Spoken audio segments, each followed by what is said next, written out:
Welcome guys. Last part के अंदर हमने टू डायमेंशनल एरे की इम्प्लीमेंटेशन स्टार्ट कर ली थी और टू डी अरे का जो फर्स्ट ऑपरेशन है टू डी अरे को क्रिएट करना using C plus plus. Simple part के अंदर हमने डिफरेंट 4 मेथड्स देख लिए थे कि वो कौन से मेथड्स हैं जिसके थ्रू हम क्या टू डी अरे को हम क्रिएट कर सकते हैं, मीन्स उसको इनिशियलाइज कर सकते हैं या उसके रोज और कॉलम्स के अंदर हम एलिमेंट को स्टोर कर सकते हैं। सो वो 4 डिफरेंट मेथड थे जिसको हमने देख लिया था कि हम कैसे उसके एलिमेंट्स को क्रिएट कर सकते हैं एंड सो ऑन। सो आज के लेक्चर में हम ये देखना चाहते हैं कि हम एक दफ़ा टू डी अरे को क्रिएट कर लेते हैं, फिर अगर हमने उसके एलिमेंट्स को एक्सेस करना हो, प्रिंट करना हो, तो हम कैसे उसको प्रिंट कर सकते हैं। इनिशियलाइजेशन के लिए हम वही 4 मेथड्स यूज करेंगे और उसके साथ साथ हम देख लेंगे कि उन 4 मेथड्स को यूज करके हम उसके एलिमेंट्स को अगर प्रिंट करते हैं तो how we will be print. So now switch to the visual studio. So यहाँ पे अगर आप लोग देख लें तो यहाँ पे अगेन मेरे पास वही अरे है, टू डी अरे है जो मैंने लास्ट टाइम क्रिएट किया हुआ था। अब फर्स्ट मेथड्स को यूज करके, जिस तरह हम हमारे पास पहला एक मेथड था जिसके अंदर हम एलिमेंट को क्रिएट करते थे, वही फर्स्ट मेथड मैं ले लेता हूँ और उस एलिमेंट और उसको यूज करते हुए मैं उसके एलिमेंट्स को प्रिंट करता हूँ। सो ये मेरे पास अगर फर्स्ट वन मेथड है, यहाँ पे आप लोग देख लें। सो ये I am going to remove the one D array because now you people know how to create the two D array. So ये मेरे पास अगर आप लोग देख लें, टू डी अरे को मैंने इनिशियलाइज कर दिया। अब डिस्प्लेइंग अरे एलिमेंट, अब मैं अरे के एलिमेंट्स को कैसे डिस्प्ले करवा सकता हूँ यूजिंग फर्स्ट मेथड। अगेन मेरे पास इसके अंदर 2 लूप्स होंगे। एक मेरे पास जो फर्स्ट लूप होगा ये मेरे पास आउटर लूप जो कि रोज को क्या करेगा, कंट्रोल करेगा, रोज कंट्रोल। और ये मेरे पास होगा इनर लूप और ये मेरे पास क्या करेगा, इनर लूप जो कि मेरे पास कॉलम्स को क्या करेगा, कंट्रोल करेगा। सो यहाँ पे क्या कर रहा है, फार लूप 0 से स्टार्ट होगा, <3 तक चलेगा, मींस जब 2 तक पहुंच जाएगा तो ये कंडीशन फॉल्स हो जाएगी और नंबर ऑफ जो कॉलम्स हैं वो जो इनर लूप हैं वो 0 से स्टार्ट होगा और वो कहाँ तक चलेगा, वो 3 तक चलेगा। और फिर हम कहते हैं सी आउट एलिमेंट एट एक्स, ये मेरे पास एज इट इज प्रिंट हो जाएगा। सो आई किसको पॉइंट आउट कर रहा है, यहाँ पे आई पॉइंट आउट कर रहा है 0 को। सो फर्स्ट रो के 0, सॉरी फर्स्ट रो पे चले जाओ और फर्स्ट रो पे जो एलिमेंट है आप क्या कर लो, उसको डिस्प्ले करवा दो। सिमिलरली यहाँ पे फिर जय, ये जस्ट मैंने डिस्प्ले के लिए थोड़ा सा फॉर्मेटिंग किया हुआ है कि तो यूजर्स को प्रॉपरली समझ आ जाए कि फर्स्ट रो और सेकंड कॉलम पे कौन सी वैल्यू हमारे पास प्रिंट हो रही है।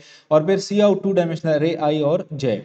सो फिर टू डायमेंशनल अरे पे जो आई और जे की वैल्यू है, आई ये जो वैल्यू है ये आई इज इक्वल टू 0 और J is equal to 0। Initial loops में, दोनों लूप्स के अंदर जब कंडीशन ट्रू हो जाती है तो ये फर्स्ट रो को, फर्स्ट वैल्यू को पॉइंट आउट करेगा।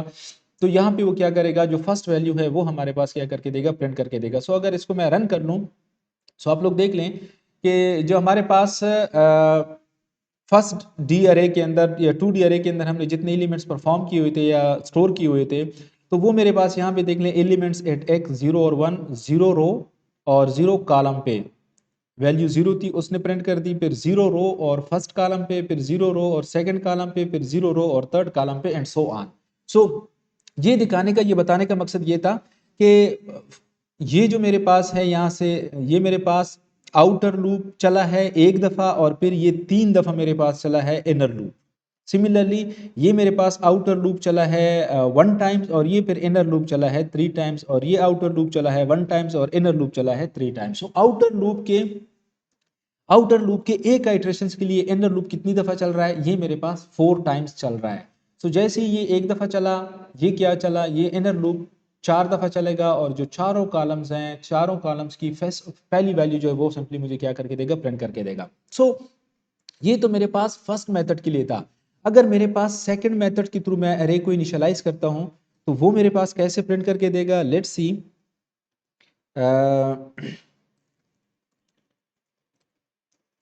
ओके, एंड लाइन, ये मेरे पास सेकंड मेथड था। सेकंड मेथड को यूज करके मैं क्या कर लेता हूँ, उसी तरह अरे क्रिएट कर लेता हूँ एंड सो ऑन।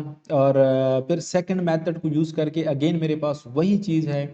एक मेरे पास आउटर लूप है और एक मेरे पास इनर लूप है और ये मुझे क्या करके देगा, ये उसी तरह मुझे पहले रो से स्टार्ट करेगा और फिर बारी बारी हर एक कॉलम पे जाके वो वैल्यू प्रिंट करके देगा। सो अगर इस प्रोग्राम को मैं रन कर लूँ तो ये भी मुझे अब ये देख लें यूजिंग सेकंड मेथड को देख लें तो एग्जैक्टली मेरे पास जो एलिमेंट्स थे वो मुझे सारे इसने क्या कर दिए, प्रिंट करके दे दिए, एंड सो ऑन। हमने एक तीसरा मेथड भी देख लिया था यूजिंग फॉर लूप के थ्रू, कि फॉर लूप के थ्रू मैं क्या कर लेता हूँ, एलिमेंट को इंसर्ट कर लेता हूँ। सो अगर वो मेथड मैं यहाँ पे अप्लाई कर लूँ, सी आउट, ताकि नेक्स्ट लाइन पे चला जाए, तो ये अब मेरे पास देख लें इसके अंदर एक दफ़ा मैंने लूप यूज़ किया, ये दोनों लूप्स मैंने यूज़ किए यूज़र से वैल्यू लेने के लिए, और दूसरी दफ़ा मैं यूज़ करूँगा जो वैल्यूज़ मेरे पास हैं उनको डिस्प्ले करवाने के लिए। सो ये जो सेकंड लूप मेरे पास है, ये सेकंड लूप्स मैं यूज़ करूँगा किसके लिए, ताकि मेरे पास जो वैल्यूज़ हैं 2D अरे के अंदर वो मेरे पास क्या हो जाए, वो प्रॉपरली डिस्प्ले भी हो जाए।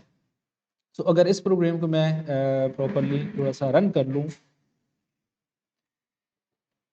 तो ये मेरे पास पहले प्लीज इनपुट 2 डायमेंशनल अरे एलिमेंट्स। अब ये मेरे पास लेट सपोज मैं वो वैल्यूज एंटर कर लेता हूँ, 2 3 4 5 6 7 8 9 10 11। अब ये मेरे पास देख लें जो दूसरा लूप मेरे पास, अगर यहाँ पे आप लोग देख लें, दूसरा लूप यूज़ करके उसने मुझे सारी वैल्यूज़ डिस्प्ले करके दे दी। सो ये मेरे पास फर्स्ट लूप था जिसने मुझे वैल्यूज़, जिसके थ्रू मैंने वैल्यूज़ एंटर कर दी 2D अरे के अंदर, और ये जो मेरे पास फॉर लूप था डिस्प्लेइंग अरे एलिमेंट्स, इसके अंदर भी अगेन मेरे पास 2 लूप्स थे, एक मेरे पास आउटर लूप था और एक मेरे पास इनर लूप था, and so on. So last अब जो मेथड हमारे पास था कि अगर हम डायनामिकली मेमोरी को अरे को क्रिएट कर लेते हैं 2D अरे को, तो उसको भी हमने इसी तरह 2 लूप्स को यूज़ करके, आउटर लूप और इनर लूप को यूज़ का कॉन्सेप्ट यूज़ करके हमने 2D अरे के एलिमेंट्स को प्रिंट करना है। So how this will be achieved using 2D अरे। सो यहाँ पे भी अगर आप लोग देख लें तो ये मेरे पास फोर्थ मेथड था डायनामिक एलोकेशन, जिसके अंदर मैंने यूज़ किया, अगेन वही तरीका था किस तरह हम यूज़र से वैल्यू लेंगे 2 डायमेंशनल अरे के अंदर स्टोर करेंगे। न्यू ऑपरेटर्स का मैंने यूज़ किया लास्ट सीरीज़ के अंदर, या लास्ट पार्ट के अंदर मैंने बता दिया था कि न्यू ऑपरेटर का काम यहाँ पे क्या है।